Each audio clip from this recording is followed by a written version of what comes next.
Hello beautiful people, you're welcome back again to another interesting video. My name is Ma and this is Keeping Up with Ma. Today we're going to be talking about some of the things that I experienced being a military wife, or things that I've seen other people go through being military partners, or some of the things that actually happen in the military community. So if you're interested in such video, you definitely want to keep watching. Welcome back. So we're going to be talking about some of the things that happen in the military community or that I have experienced as a military spouse. And before we get into that, I just want to say that I have been a military spouse for a couple of years now. So I would really love to share my experience, because in the past I have received messages maybe from my friends who, they are probably dating someone who is in the military and they are not very sure how it is. So they just want to have a glimpse of what actually happens inside the military world. So yeah, I've always loved to share my experience with my friends, and so yeah, I decided to do this video so that I can reach to many people as possible. So let's get right into it. So the first thing I'm going to talk about is job instability. Yes, as a military spouse, you're going to experience a lot of job instability because your partner is definitely going to be moving from one duty station to another, especially if they're in the active duty. So yes, job instability is something that I experience, not just me. Almost every military spouse that I know that is working, they have experienced this or they are currently going through this. So yes, job instability is very real, and it's always so difficult because imagine you being in a particular job for a period of time. You know how the system works, you've made your connections and all of that, and all of a sudden you're being asked to move from that job to another job. I mean, it could be the same job, but in another state or in another country. That alone, mentally it can be very draining, because who wants to go through reapplying for jobs and stuff like that, going through interviews? So yes, job instability is something that we as military spouses we go through. But yeah, we cannot eat our cake and have it. So yes, we have to deal with whatever comes with the package. Raising your kids most of the time is gonna be your reality if you decide to become a military spouse. Or raising our kids most of the time is a reality that we as military spouses we go through, for obvious reasons, because our partners are out there serving. It could be maybe they've gone for a field or they've gone out of the country. But yes, raising your kids most of the time is going to be your reality, because there's no daddy or there's no mommy around to do the things that they're supposed to do, or to help around in the house, to help in raising the kids. So yes, you're going to be the one raising your kids most of the time, and definitely you will be playing the shoe of mommy and daddy.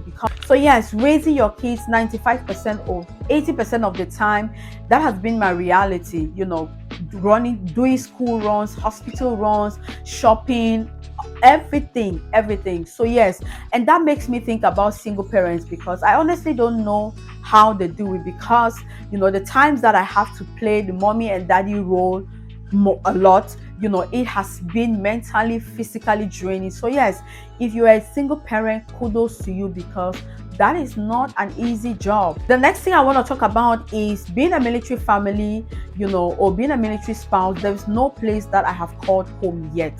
And let me explain. The fact that we have to move from one location to another, you have to unpack, you have to pack. There is nothing like home for us now, because I cannot remember I can't count the number of times my husband and I we want to get maybe a furniture, or we want to get something, and we just change our mind because we are like, oh, this is not yet home. So because moving as a military spouse, it comes, or as a military family, it comes with a lot. There's going to be destruction of properties, in the course of moving. And so yes, most of the time we are very reluctant to get furnitures, or to just get anything that that is, or to just call a place home. So yes, there is no place like home as far as you're serving, in the military. But most of the time we try to be, make our homes to be as comfortable as we want. But just because at the end of the day you're gonna leave that place, you don't want to make any changes, you don't want to make any renovations and stuff like that. So things are just the way they are. So yes, that is a reality that as military families we face, or that's a reality that I face as a military wife. So yes, there's no place that I'm going to call home. But at the end of the day, wherever I stay or wherever I'm living, I try to make it as comfortable as I can. So yes, no place like home is a reality that we face in the military world. Now that leads me to the next point. You are going to be very, very far from your extended family members. Yes, most of the time you're going to be away from your extended family members because, of course, the military is going to send you to places that maybe you decided to go to those places, or maybe the military just decided for you, because there are times that you would decide where you want to go, you choose where you want to go.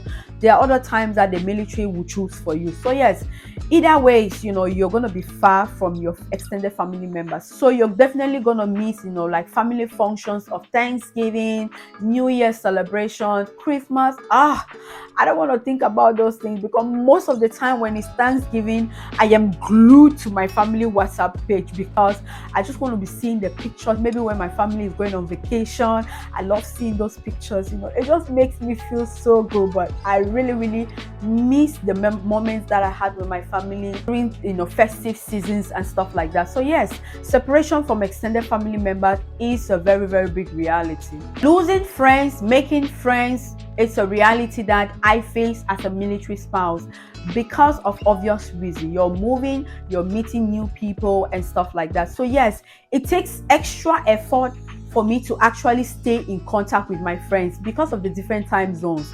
Because most of my friends, or all of my friends, no, not all of my friends, most of my friends are like 5 hours, 6 hours different time difference away from me. So it takes extra effort for me to actually keep communicating with my friends, because by the time I'm still sleeping, they're already awake.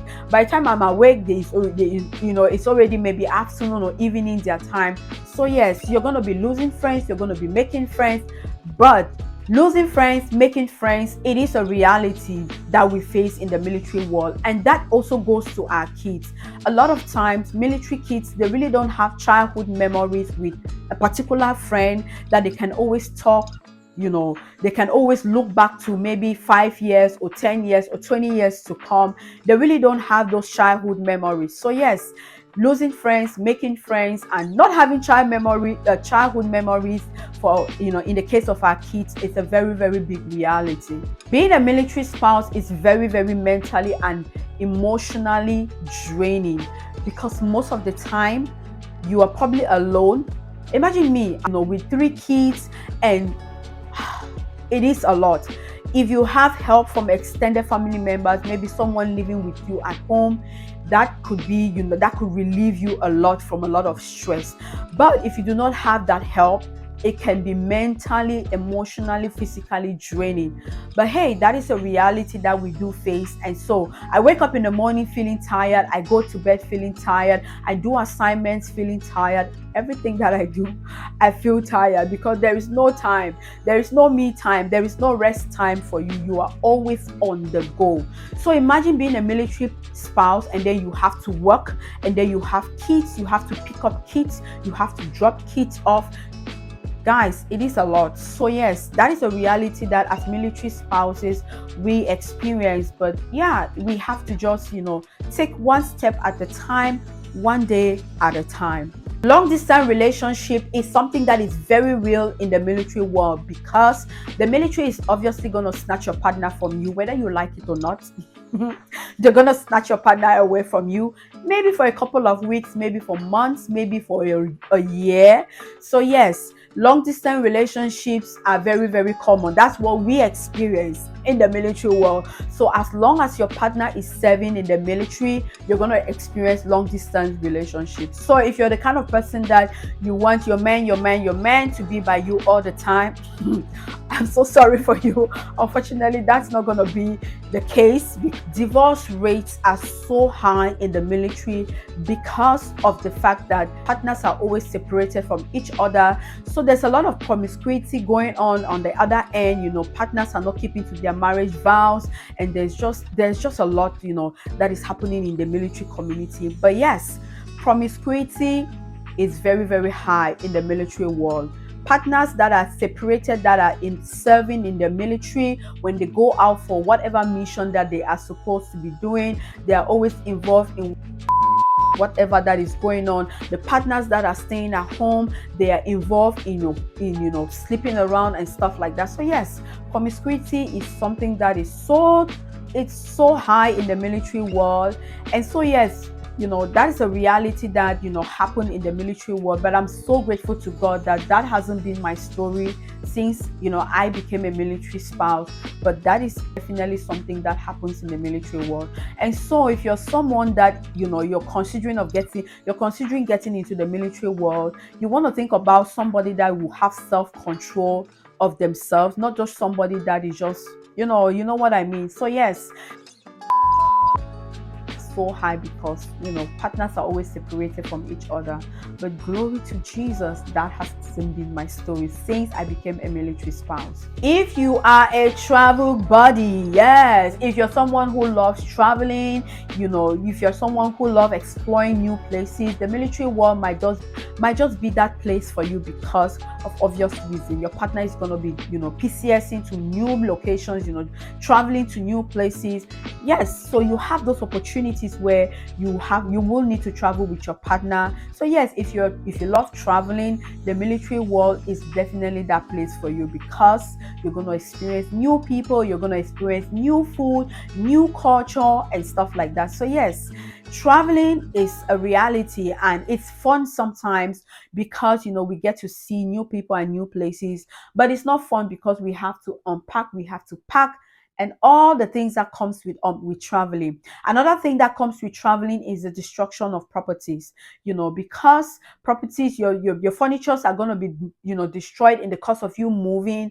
So that's not something that is really fun with traveling. But hey, sometimes most times the military will pay for whatever was destroyed. But I've seen cases where they don't pay for everything. So yes, that is something that we as military families we do experience. The last thing I'm going to talk about is loneliness. Yes, you are going to feel lonely in the military world if your partner is the kind of person that travels a lot. Loneliness is something that we experience in the military world, and that comes with the fact that maybe you don't have kids, maybe your family is not around with you. You're going to be lonely most of the time. So yes, if you are like me who loves to get into a house and then you hear people talking, maybe you don't have kids yet, maybe you don't have extended family members with you, you're going to feel lonely. And so it is very important as a military partner for you to build a community. It could be a work community, it could be a church community, it could be maybe a cultural community. For example, I belong to the Cameroonian community. So yes, building a very strong community around you is very important because this community is going to stand in the gap for a lot of time. You're late maybe to pick up your kids from school, your community can step in and pick up kids for you. I remember during the COVID time, my church community, they offered to like do groceries for me. They will offer to like pick up kids, like I earlier mentioned. They'll even offer to like watch your kids, babysit your kids for you while they go and do other things. So yes, building a very strong community is very, very important if you are a military spouse. So yes, these are some of the things, or these are some of the points that I was able to come up with. These are some of the things that happen in the military world. I know a lot of military partners are obviously watching this video. What are some of the things that you have experienced that I haven't mentioned? Please comment down below, share your experience with me, and so that other military partners or other people who do not have a clue or whatever is happening in the military world can have an idea what we as military partners we experience. Thank you so much for watching today's video. I'm so excited that you watched up to this moment. Please subscribe if you haven't. Give this video a massive thumbs up, and I'll see you guys in my next video. For now, bye. You told me more than once to show you my intention.